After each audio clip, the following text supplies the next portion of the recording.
What would you do if the man who shaped you into the world's deadliest warrior was also the man who sent you to die? That question has one answer, and it burns inside Dan Hanwoo like a fire that 10 years in hell could not put out. He does not remember how he entered the cave, the exit. He remembers clearly because he had to cut the mountain in half to make one.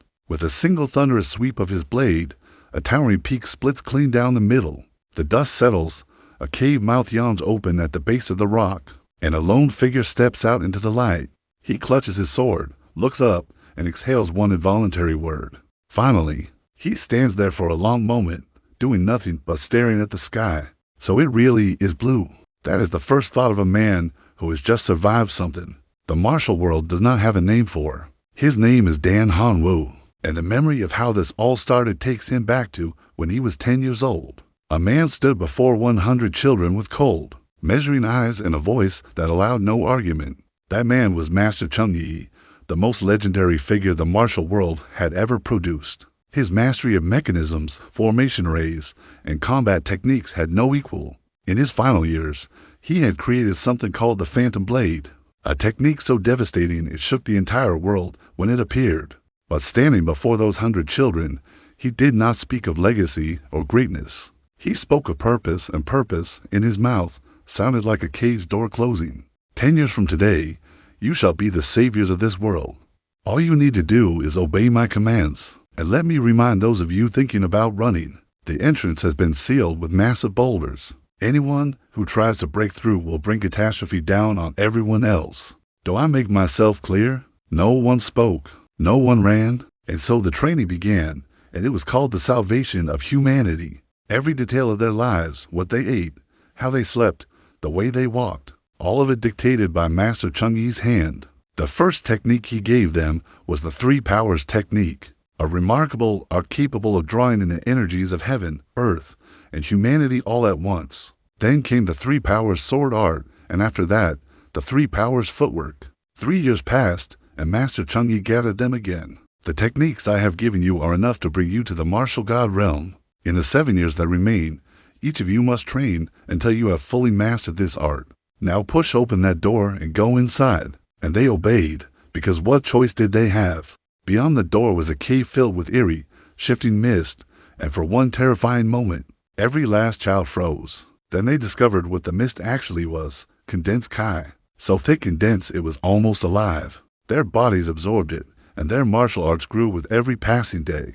But the Kai kept building, accumulating far past what any human body was meant to contain. And then, from somewhere deeper in the dark, the gate of hell was thrown open. What came through was not metaphor. It was something real, something that shook even the strongest warriors in the world just by existing. From that moment on, every day was survival. Every hour was a fight against creatures that did not know mercy and did not feel fear. The techniques Master Chung-Yi had given them grew far beyond what any of them had imagined possible. But technique was not enough to keep everyone alive. One by one, over years that blurred into an endless, lightless war, the 100 children became 90, then 50, then fewer. In the end, only one walked out. That person was Dan Hanwoo. He stands outside the cave now, looking at a blue sky he had almost forgotten. And the first thing on his mind, the only thing, is finding Master Chung-Yi. Because what appeared to be a sacred mission to save the common people was nothing more than a scheme. Master Chung-Yi had used them, all 100 of them, as a shield against the gate of hell. He had thrown children into a nightmare and called it training. Every friend Hanwoo had ever made, every name he still whispers in the dark, was the price of that scheme, and Hanwoo intends to collect. He walks away from the broken mountain with nothing but the clothes on his back and a sword with no scabbard. The blade is not decorative. It is the sharpest thing within 100 meters in any direction, and the man carrying it is sharper still. He follows roads he does not recognize toward a world he does not remember. Hours later, he finds himself at a tavern, and something about the smell of food stops him in his tracks. A bowl of noodle soup is placed before him, and Hanwoo stares at it the way a man stares at something he thought was gone forever. Warmth, steam, something that costs nothing to make but feels, right now, like the most valuable thing on earth. It almost feels like his heart is melting. Across the room, a young woman has not taken her eyes off him since he walked in. Her name is Jo Seon, daughter of the leader of Joe Manor. And something about this man will not let her look away. He carries a sword with no scabbard, and the sword gives off a presence that makes the air around it feel different. But it is his eyes that hold her, like those of a child seeing the world for the first time. The soup disappears in seconds, and then the server steps forward. 5 coins, sir. Han-woo stares at the server. The concept of payment had not crossed his mind once. He states flatly, without a hint of guilt, that he has no money. The server's patience dissolves. Then leave that sword as payment. Han-woo refuses without a second thought. This sword was paid for with the lives of my friends. 5 words, quiet as stone, and the whole room feels the weight behind them. The tension peaks, and then a delicate hand reaches in from across the room with a purse. It is Sichuan. She pays without a word, and Han-woo walks over to her with the careful stillness of someone who does not know what gratitude is supposed to look like. He opens his mouth, finds no words that fit, and turns and walks out of the tavern in silence. Sichuan watches him go and finally puts into words what she has been feeling since he walked in. His eyes, like a child seeing the world for the first time. Her companion in Ho is not impressed. He could not even say thank you. But Sichuan notices something else, something that changes everything. I cannot sense a single trace of internal energy from him. None at all. And yet that sword is clearly no ordinary blade.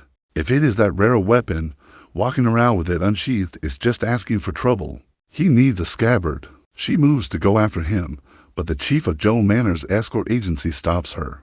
Alliance leader is arriving any moment, and the Sichuan clan and the Green Forest bandits have both moved into Mount Hyungsan. The timing is wrong, and Sichuan, reluctantly, stays. Mount Hyungsan is the reason everyone in the martial world is moving right now. A legend has long circulated that somewhere on that mountain lies a hidden cave, containing not just the martial art secrets of Master Chung-Yi, but a secret weapon he left behind. Every faction, every hungry sword arm in the martial world, is pouring into that mountain looking for the same thing. Wulin Alliance leader Dogo Yun sits in private conference with his advisor, tracking the movements with measured concern. The Sichuan clan and the Green Forest bandits are making a move. Could their goal be the same as ours? The advisor waves off the concern. Reports say they are moving in the opposite direction. And Yun exhales slowly. Let us hope I am overthinking it. He is not. Meanwhile, Han-woo walks through the night with a single thought looping in his mind. She helped me. I should have thanked her. But then another memory surfaces, older and heavier, and it pulls him somewhere much darker. Han-woo, we have to get out of here, and when we do, we are going to do everything we never got the chance to. The voice belonged to Oseki, the closest thing to a brother Han-woo had found inside that cave. Promise me one more thing. If I do not make it out, go to my home.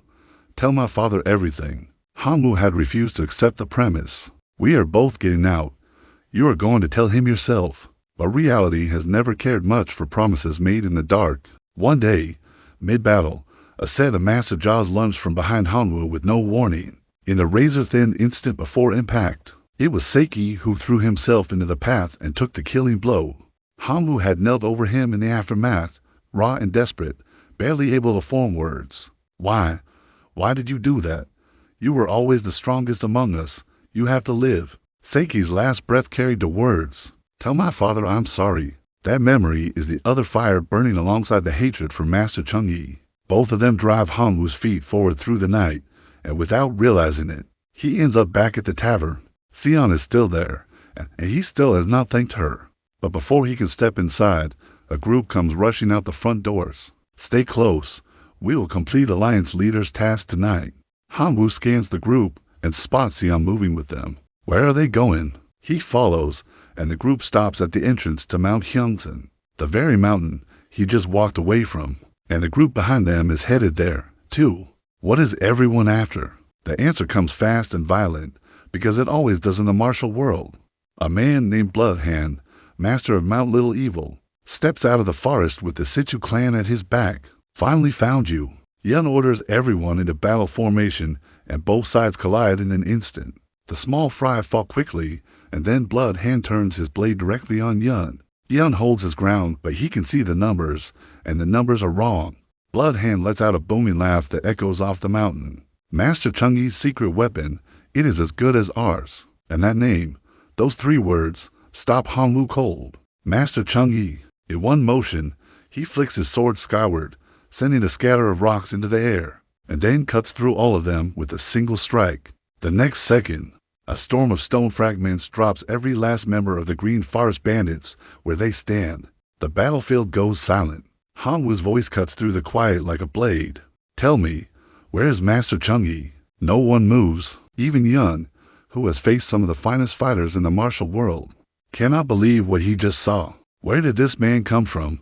I did not sense his presence at all. The chief is the first to break the silence with an answer that hits Han Wu like a door slamming shut. Master Chung-Yi passed away 10 years ago. The hatred Han Wu has been carrying since he walked out of that cave, the fuel that kept him moving, has nowhere to go. And when there is nowhere for that kind of energy to go, it goes everywhere. Void Kai seeps out of Han Wu without warning, saturating the air in every direction. Every warrior in the vicinity feels it at once, a crushing, bone-deep weakness pressing down from all sides. Yun recognizes it and feels cold sweat on his neck. Void Kai, if this continues, the entire alliance could suffer Kai deviation. I have to take him down now. But just as he moves, Sion steps forward. Are you all right? For words, quiet and without fear, and something in Han Wu's chest locks back into place. He followed her here. She is the girl who showed him kindness. And kindness, he thinks, is the very reason he made it out alive. He pulls the Void Kai back in, and the crushing weakness vanishes from every warrior instantly. Yun is left staring at the back of a man he cannot categorize. Void Kai is something even the finest masters struggle to learn. Just who is this? Sion speaks again, already moving on, already thinking about someone else the way she always seems to. He saved us. Can we let him travel with us just until he finds who he is looking for? The chief looks deeply uncomfortable. Turning away the man who saved them would be wrong. But the alliance nearly got swallowed by his Void Kai. Yun runs his own calculation fast. A man who can drop an entire gang with one move is dangerous. But after the losses they have just taken, keeping him close is safer than letting him walk away. And so Yun agrees on the spot, and the chief extends the offer without hesitation. Would you be willing to lend a hand at our escort agency?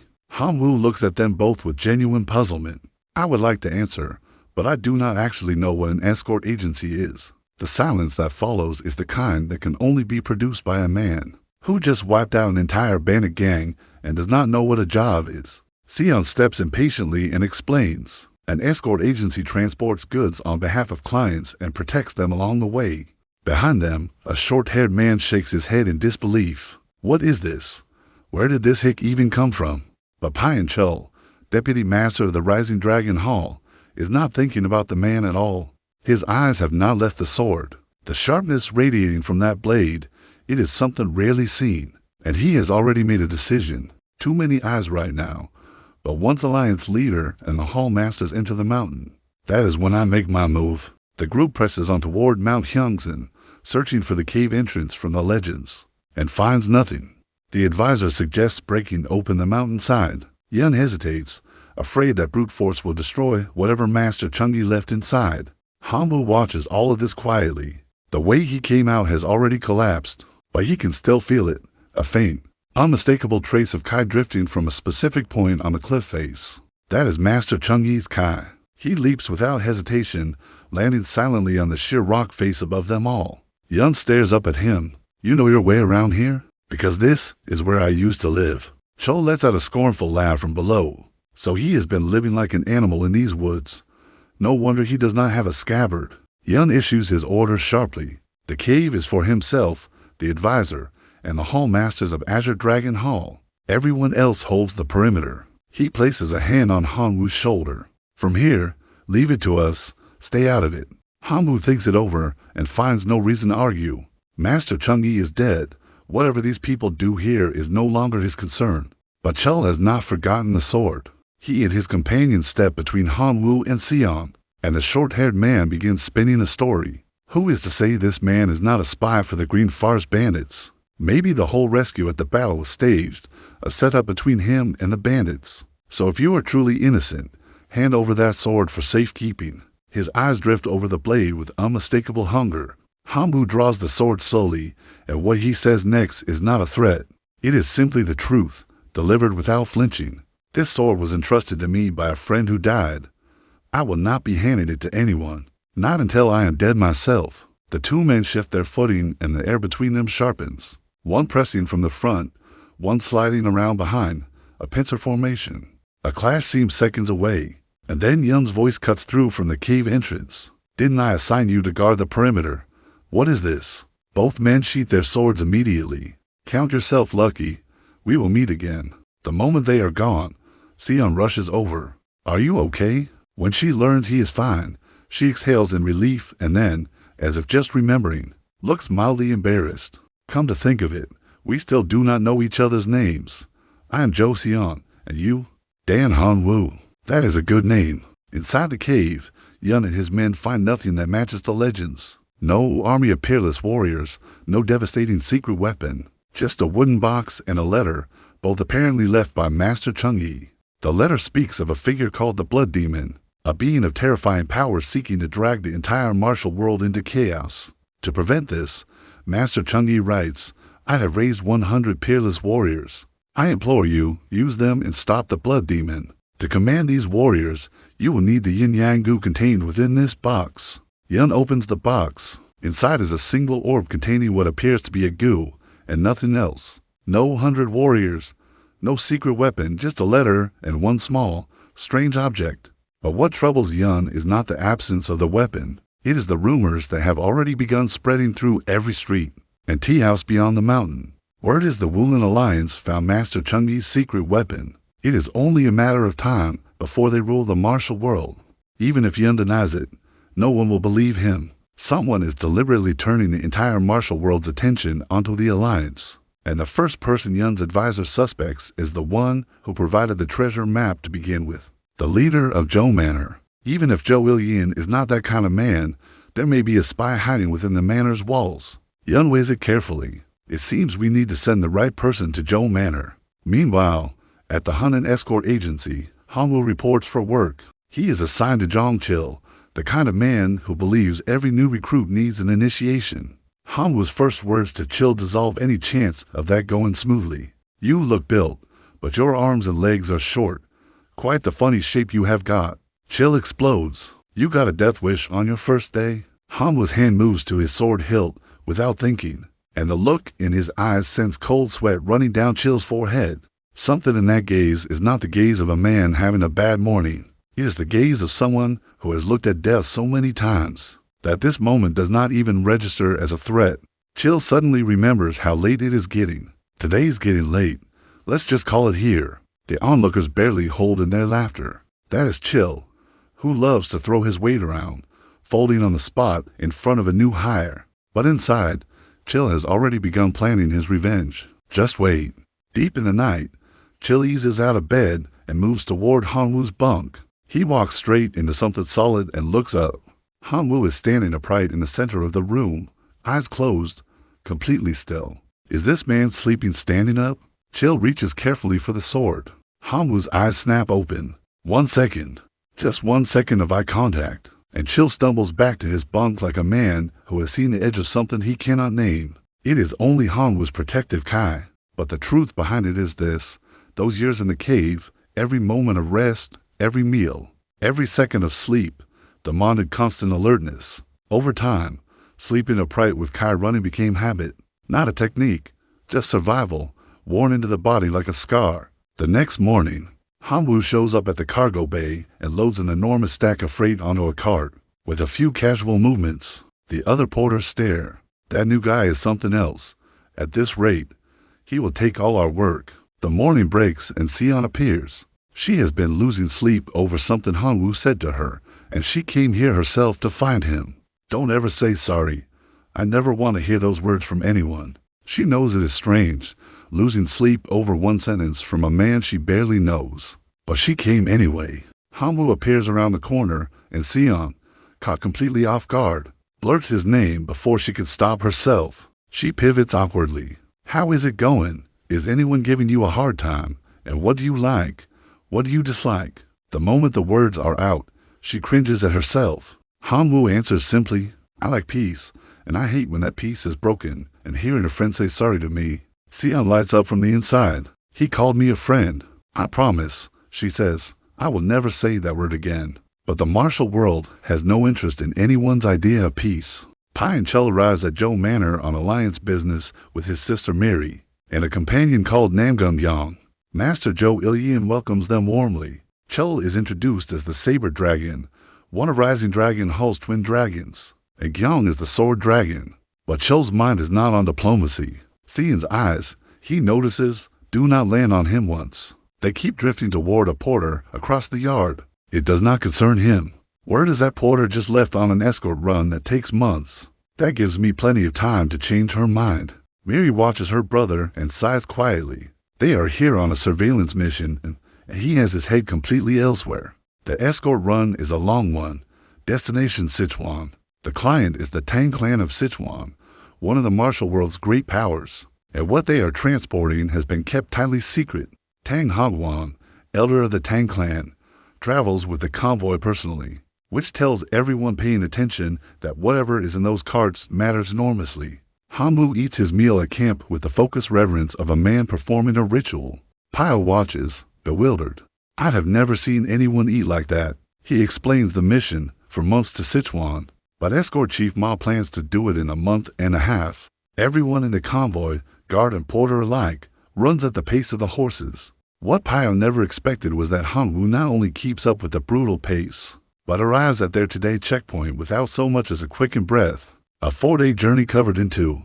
But no sooner has the convoy reached Mount Pingding than a spear drops from the sky, and a gang of bandits steps out of the brush. "Leave the goods and walk away, and we will let you live." Pio signals Hanwu to stay calm. This happens all the time. Pay the toll. They back off. But when the coins are offered, the bandit leader slashes them out of the air. "Keep your pocket change. I want the cargo." Both sides crash together in an instant. Hogwan watches the fight with narrowed eyes and senses something is off. These are not ordinary bandits. Someone is pulling the strings. The bandit leader confirms it with a grin. "Genuine, registered heroes of the Green Forest. Count yourself lucky to die by our hands, old man." Hogwan's answer is a throwing dagger that punches a hole through the man's chest. Before he finishes the sentence, the remaining bandits drop in the next breath, and then a second group steps out of the trees, larger and better organized. If the Tang clan's elder has come personally, then we cannot hold back either. Hogwan orders everyone to brace and makes one thing clear. Even if every member of the escort agency falls, this cargo reaches Sichuan. Guard it with your lives. The battle swallows them immediately, and this time it is different. The escort guards at the front collapse almost immediately, and even their strongest fighter takes a severe blow. The enemy closes in for the finishing strike, and then a streak of sword light rips through the air with a crack like thunder from the sky. The attacker is simply gone. What was that? Did lightning just strike? Pio looks at Hanwu. "Go, help the others." Hanwu looks puzzled. "Why? I only saved you because it was you. Because they are all on our side." Hanwu sighs very softly. "I do not really understand what you mean by that, but since you asked, I will do it this once." What follows is not a battle. It is a demonstration. Every enemy on the field vanishes like smoke, and the battlefield goes completely still. Hogwan stares at the porter with no scabbard and finally asks the question burning in his chest. "What school did you train under?" Hanwu is quiet for a moment. "Master Chung-Yi never taught me a thing. He threw us into that hell and left us there. My strength came from years and years of fighting for my life. It is mine and mine alone." Hogwan is both stunned and offended at the bluntness, but he runs the calculation quickly. For the road ahead, that kind of power is exactly what this convoy needs. And so he makes a surprising announcement. From here on, Pio will take command of this escort in place of Chief Ma. Whatever else happens, the one who commands Divine Lightning will be protecting this convoy. Chief Ma backs it without hesitation and rides hard toward the agency to send reinforcements. But no one knows what is waiting for him on that road. Somewhere far behind the red curtain of the Green Forest Bandits' headquarters, a voice rises cold and deliberate. "My Heaven Watch squad, all 30 of them, wiped out." A large hand reaches out from the darkness, and every corpse in the room lifts into the air. Every last one of them was taken down by the same person. As expected of Master Chung-Yi, to think he created 100 of those monsters. Even so, how long could they last against me? The voice belongs to the Blood Demon, and the Blood Demon does not sit still. New orders are issued immediately. Find out now. Track down every last person who fought in that battle. Chief Ma rides with everything he has, and he never sees the iron sickle coming. The assassins are the Blood Demon's elite force, the Ghost Mask Slayers. The rat is dealt with. Next, Joe Manor. Back at the manor, Joe Il-yin is at his desk working through the night when a drop of ink falls on its own. His whole body tightens. Something is very wrong. The sounds of combat erupt outside before the thought is finished. Il-yin grabs his spear. He turns to the chief and gives one order. The killing intent I sense is extraordinary. This is not something you can deal with. Get Sion out. Now, the chief grabs Sion and In-ho and moves through the shadows toward the back of the compound. Behind them, Il-yin lifts his spear. One casual sweep, and the upper floor of the manor explodes. Every Ghost Mask Slayer on the grounds turns toward him at once. That man, that is Joe Il-yin, the spear of Hunan. Bring me his head. Sion runs through the dark with the chief and In-ho, her father's name still ringing in her ears. Can father really make it out of there? The chief tells her not to worry. In the whole of Sichuan, no one can match the spear of Hunan. But even as he says it, the Ghost Mask Slayers are closing the distance behind them. In-ho makes his decision quietly. I will find a way to keep up. Please, just get Sion somewhere safe. The words are barely finished when a curved blade drives through his chest. There is no time to grieve. The next second, a blade thrusts toward Sion, and the chief throws himself in front of her and takes it instead. Sion understands everything in that moment. They chased them all the way here. That means her father is gone, too.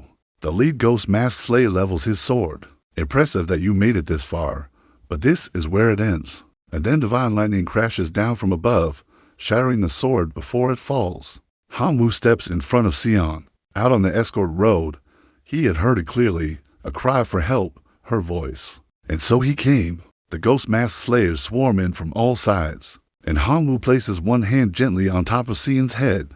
Every ounce of fear and exhaustion she has been carrying dissolves in an instant. Dry your tears. This will all be over soon. He leaps. One single sweep of his sword, and every Ghost Mask Slayer scatters like ash on the wind. Sion stands in the sudden silence, frozen. If she had that kind of power, could she have protected her home? After laying her brother and the chief to rest, Sion stands with a hollow face. No father, no brother. What am I supposed to do now? The word alone lands somewhere inside Han-woo that very few things reach. He survived that cave alone, too, and the first person who ever reached out to him in this world was Sion. He speaks quietly. Live, carry gratitude for those you have lost, and do what you want to do. She wants to rejoin the convoy. Han-woo takes hold of her wrist. Then we leave now, and he pulls her into the sky. For Han-woo, this is just the fastest way to get there. For Sion, that single gesture, that wordless decision to take her with him, says more than anything he could ever put into words. She finally asks the question that has been building since she first saw him. Han-woo, how are you this strong? We are barely different in age. Years of fighting monsters with your life on the line. That is what does it. Can you tell me more about what that was like? Han-woo falls quiet. That place, that hell, it starts with 99 friends who did not make it to Master Chung-Yi. But in the end, Master Chung-Yi died before I could settle the score. I will tell you the rest another time. When they rejoin the convoy, the news of Joe Manor's destruction hits every escort guard like a blow. Morale collapses almost immediately. But Sion stands up before the doubt can take root. We still have the full payment waiting at the end of this mission. It is not enough to make us rich, but it is enough for every one of us to start over. Or we rebuild the Hunan Escort Agency, because this agency still has a chief standing right here. The words straighten spines all around her. And privately, Sion makes a promise to herself. This is not the time for grief. People are counting on me. Once we are settled, I am going to get stronger, just like Han-woo. And I will seek revenge for my father, my brother, and everyone at Joe Manor. The convoy pushes on. The Blood Demon, sitting among the ruins of Joe Manor the following day, regards the wreckage without expression. This place is exactly where Master Chung-Yi trained 100 top masters to stop me. So should not the first step in crushing all of his plans begin right here? He speaks to his commander, Blood Shadow, without looking up. The history between him and Master Chung-Yi runs deeper than mortal enemies. It is something bound together by a fate that could not be cut. Of course, he notes quietly, now only one of them remains. The convoy nears Sichuan, and a new variable enters the picture. A carriage belonging to the clan has supposedly gotten a wheel stuck in the road. The attendants request that their miss be allowed to travel with the convoy for the remainder of the journey. Hagwon hesitates, reading the crest on the carriage with narrowed eyes. Then a soft voice drifts over. My apologies for my rudeness. I am Manhwa. The moment she appears, every man in the convoy goes still. Hagwon, who has faced enemies without flinching, finds his guard slipping just for a breath. Manhwa settles herself onto the cargo wagon with the ease of a butterfly landing on a branch, and smiles. I will be counting on you all. What the convoy does not know is that she is not lost. She is here because the clan has learned the truth about what is in those carts. Thunderclap bombs, 5 cartloads of them, enough to level several ordinary sects. The Tang clan of Sichuan has partnered with Firearm Manor and produced the most devastating explosive in the martial world's history, and the clan intends to have them. Manhwa scans the convoy carefully. 1 escort chief, roughly 30 porters, and 1 genuinely dangerous man from the Tang clan. The numbers seem favorable, but there is one person on this convoy she cannot read. A porter carrying a sword who has not looked at her once since she arrived. Not a glance, not a flicker. She has never in her life met a man who remained unmoved by her. She decides to test it. She calls out a greeting, and when Han-woo turns, the impact is real. Those eyes hold something she has never once seen in a man's gaze. Pure, complete indifference. Something ignites in Manhwa's chest. Han-woo, is it? I will make you kneel at my feet. That evening at camp, Sia brings Han-woo a bowl of hot soup. But before she can say a word, Manhwa glides past and drops her voice to a whisper. Porter, come into the trees with me. I will tell you everything you want to know. A confident smile. If he cannot even manage that much, how disappointing. The thought is not even finished and Han-woo is standing directly in front of her. Manhwa lets out an involuntary shriek. Even in the family, my lightness skill is among the absolute best. But a mere porter, how? Han-woo does not answer. He has his own question. Tell me where Master Chung-Yi is. Quickly, the soup is going to get cold. When Manhwa admits she does not know, Han-woo turns to leave. Her men rush forward with hostility, and his figure simply vanishes before the first sword is even drawn. Back at camp, Sion opens her eyes to a strange gust of wind and finds the soup gone from her hands. Good, the soup is still warm. When did you get back? Han-woo shrugs, and then he pauses. Though I have to say, Miss is quite the beauty. Something shifts in Sion's face. A faint blush spreads across her cheeks before she can stop it. Han-woo, I have one question. Do you think I'm pretty? Han-woo glances at her. Not as pretty as the lady from before, but I do not like pretty women, because beauty has a way of drawing the blade. Sion does not know what kind of life produces a sentence like that, but the question stays with her long after the fire burns low. The convoy presses toward Sichuan, one final obstacle between them and delivery. Pio senses something off as they draw close, and Hagwon, sharper and more experienced, feels it even more keenly. One more day and we reach the Tang clan's home base. The only threat left is the Black Malice Gang. The Black Malice Gang has risen with terrifying speed over the past decade, and is now the only power in all of Sichuan that genuinely threatens the Tang clan. Han-woo speaks without being asked. About 100 ahead. Manhwa goes cold. He can sense numbers from presence alone. The next moment, dozens of figures burst from the trees. Hagwon snaps out orders and turns to Han-woo. Stay back and guard the cargo. These Black Malice Gang thugs, we can handle them. And he is right. Against the Tang clan's elder and his elite warriors, the first wave is completely outmatched. But Manhwa notices something none of the others do. That was only the vanguard. She has 50 more in reserve, and she is quietly signaling them to prepare. But something stops her. Han-woo speaks up calmly. If you need to send word, I will not stop you. Manhwa's pulse skips. He can hear voice transmissions. Stand down, he adds, or I cut you down where you stand. The pressure in his voice locks her in place. She signals her forces to retreat, shaken in a way she has never been. What Han-woo does not tell her is that it was not her transmission he sensed. It was a wave of killing intent, sharp and overwhelming, setting every nerve in his body on edge. Something is coming for this convoy in the night. Night falls. The Crimson Moon Group moves through the dark like water. The Black Malice Gang's elite assassin force, built for ambush and concealment. Their specialty is not just vanishing into shadow, but moving as one, cutting down any number of enemies in the same instant. As the presence draws closer and closer, Hanwoo maps the exact position of every member in the dark. The group leader gives the signal to strike. A large hand closes around his throat. The assassin already charging ahead fires a voice transmission, completely unaware. His first target is Hagwon. You did the hard work hauling those bombs all the way here, but in the end, they belong to the Black Malice gang. His sword comes down and stops cold. Another blade is already there. He fires off a transmission in disbelief. What is going on? Why is Amir Porter still standing? No reply comes from his comrades. Instead, it is Hanwoo's voice that answers. Crimson Moon Group, is that what you call yourselves? It does not matter. Crimson Moon Group is finished. Go join your comrades. A blade flashes, blazing with the force of thunder. As the darkness closes in, the man in black cannot make sense of it. All that sacrifice, all that planning, and the Black Malice gang's grand scheme ends like this? By morning, assassin bodies are scattered throughout the forest and every member of the convoy is staring at Hanwoo. I thought he was the gentle type. Guess I was wrong. The road to Sichuan after that passes without incident. Hagwon hands over the rest of the payment as promised, and Sion accepts it as chief of the Hunan escort agency. The weight of it, the first payment she has ever received in that role, hits somewhere deep. Pio reads her face. Do not worry too much, Chief. Things will get better from here. Sion blinks back the tears before they can fall. Thank you, Pio. I will pull myself together for the family I have left. And just like that, something shifts in her. Not grief turning into strength, something quieter than that. The decision to keep going. But Hanwoo's mind is already somewhere else entirely. There is a promise he made to a dying friend, and Sichuan is where that promise ends. Pio mentions it before Hanwoo can. There's an old manor not far from the Tang clan's estate. Did you say your friend's family name was O? Do you not want to meet his family? Those words hit Hanwoo like a flash of light.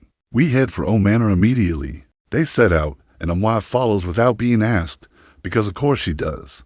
Hanwoo channels his Kai into Pio to lighten his steps and takes off at a pace. That leaves Amwa's group stumbling behind. They reach O Manor before the pursuers even catch their breath. A powerfully built man steps out of the gates, and Hanwoo sees Seiki in his face before a word is spoken. The man's name is Oh Nakyung, and he does not welcome visitors. When Pio says Seiki's name, a crushing wave of power erupts. Who are you people, coming here asking about Seiki?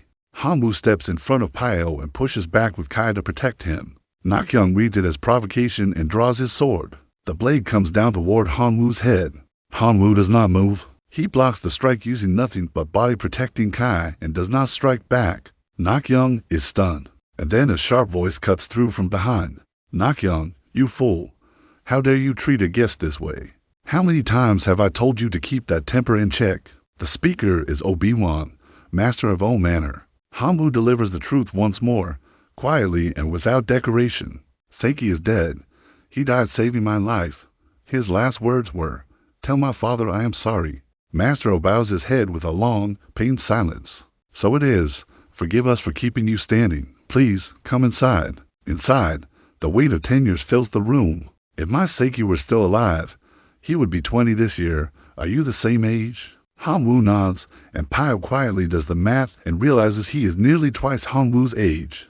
Hanwoo tells the story of the cave, the creatures, the years of fighting, and Seiki. Seiki was my companion and my closest friend. We made a promise.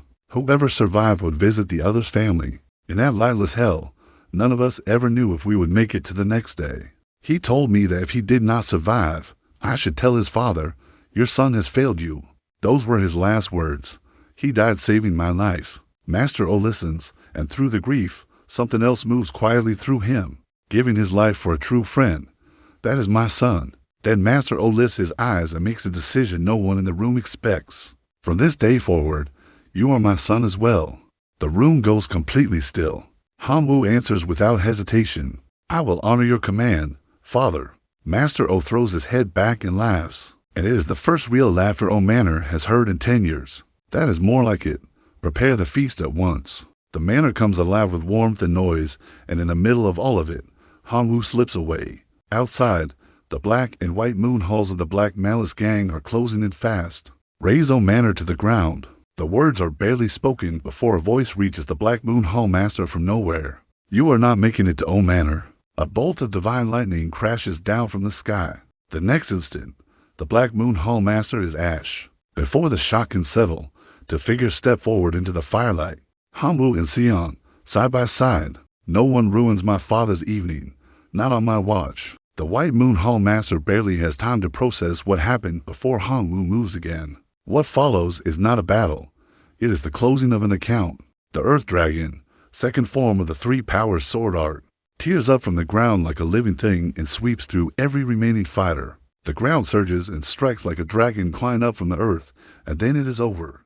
Back inside Joe Manor, a sentinel on patrol returns shaking with disbelief. Master, the Black and White Moon Halls are attacking. Master O reaches for his sword, and then the sentinel's next words stop the room cold. Wait, you're saying that entire group is dead? Yes, I saw it with my own eyes. A demon killed every last one of them. Master O looks at the sentinel for a long moment, and then a figure steps silently through the doorway. The sentinel spins around, points, and shouts. There, the demon is right there, standing calm as a mountain. Completely unbothered is Han-woo. I am back, father. Master O stares at his new son for a moment and then turns to the terrified sentinel. Have you lost your mind? First you call me a demon, now him? Fine, let me show you what a real demon looks like. The sentinel waves both hands frantically. Behind you, the demon is right behind you. The laughter that breaks through the hall is real and uncontrolled, the kind that only comes from release. For the first time since Seiki disappeared, Joe Manor sounds like a home. And Dan Han-woo, who walked out of a mountain with nothing but a sword and a debt, stands inside that warmth and does not know what to do with it. But he does not walk away, because somewhere between the cave and this room, something changed. The revenge he came for is gone. Master Chung-Yi is dead, and the score Han-woo carried for 10 years has no one left to settle it with. But the blood demon is still out there. The same blood demon that Master Chung-Yi sacrificed 100 children to stop. The same blood demon that leveled Joe Manor and sent the Ghost Mask Slayers to cut down everyone Sichuan loved. That debt is not Master Chung-Yi's to pay anymore. It belongs to Han-woo now, the last one standing. He survived the gate of hell.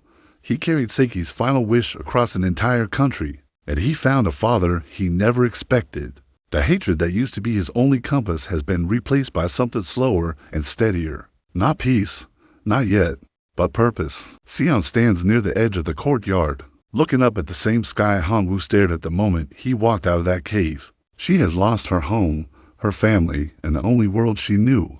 And she is still standing, because someone told her to live and carry gratitude, and those words, quietly, became the spine of something new. The hunt and escort agency is not finished. It has a chief, and that chief is standing right here. Pio leans against the gate with his arms folded and allows himself a small, satisfied smile. He came out to escort cargo through Sichuan and ended up at the center of something much older and much larger. The blood demon's name is in the air now, spoken and real. Master Chung-Yi's warning, written to warn the entire martial world, has found its way to the people standing in this courtyard, and Why, still watching from just outside the gate, has come to a conclusion of her own. The thunderclap bombs are gone, the Hall of Souls is shattered, and the man she came here to assess has turned out to be something the clan has never once encountered. Dan Han-woo does not fit any category she knows. Not a sect master, not a clan heir, not a trained disciple of any faction. Just a man who walked out of a mountain after 10 years, and has been quietly rearranging the martial world ever since. And somewhere in that assessment, the ambition shifts into something she cannot yet name. Back in the Woolen Alliance's halls, Yun turns the letter over in his hands for the 100th time. 100 peerless warriors raised by Master Chung-Yi to stop the blood demon. But only one of those warriors survived, and that warrior does not know what he is yet. The blood demon, meanwhile, sits in the silence of what used to be Joe Manor and feels the shape of the chessboard shifting. Master Chung-Yi trained 100 to stop him. One remains, and that one is no longer grief-stricken or directionless. That one has a father, a friend, and a reason. The gate of hell was supposed to consume them all and leave nothing behind. But one thing got out, and that one thing is not afraid of hell, because he already lived there. For 10 years, in the dark, fighting things that did not have names. Dan Han-woo did not become a weapon. He became something harder to kill than that. He became the last man standing. And the last man standing, in every story that has ever mattered, is never done.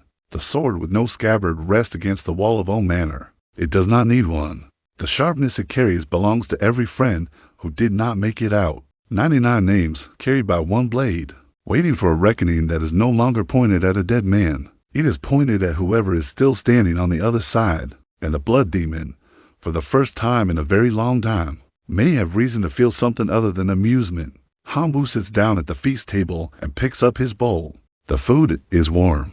The room is loud with laughter. A man who has not heard laughter in 10 years sits very still and lets it wash over him. Pyle watches him from across the table. Such pure, guileless innocence. A stark contrast to the most overwhelming power he has ever seen up close. As if he is still, underneath all of it, a 10-year-old boy who just wants to be somewhere warm. Maybe that is exactly what he is. And maybe that is exactly what makes him dangerous. Because a man who has nothing left to lose is predictable. But a man who has just found something worth protecting is something else entirely. Then Han-woo sets down his bowl, looks across the table at Sion, and says nothing. She meets his eyes for a moment, and neither of them looks away. In the cave, survival was the only goal. Out here, with food on the table and a door that no one has sealed with boulders, the goal is something he is still learning to name. But it is there. The blood demon is out there, too. 100 warriors raised to stop him, and now only one remains. The gate of hell did not break Dan Han-woo. It finished him, polished him down to the single, unbreakable thing he always was underneath. And somewhere in the martial world, the reckoning that Master Chung-Yi spent a lifetime building is still coming.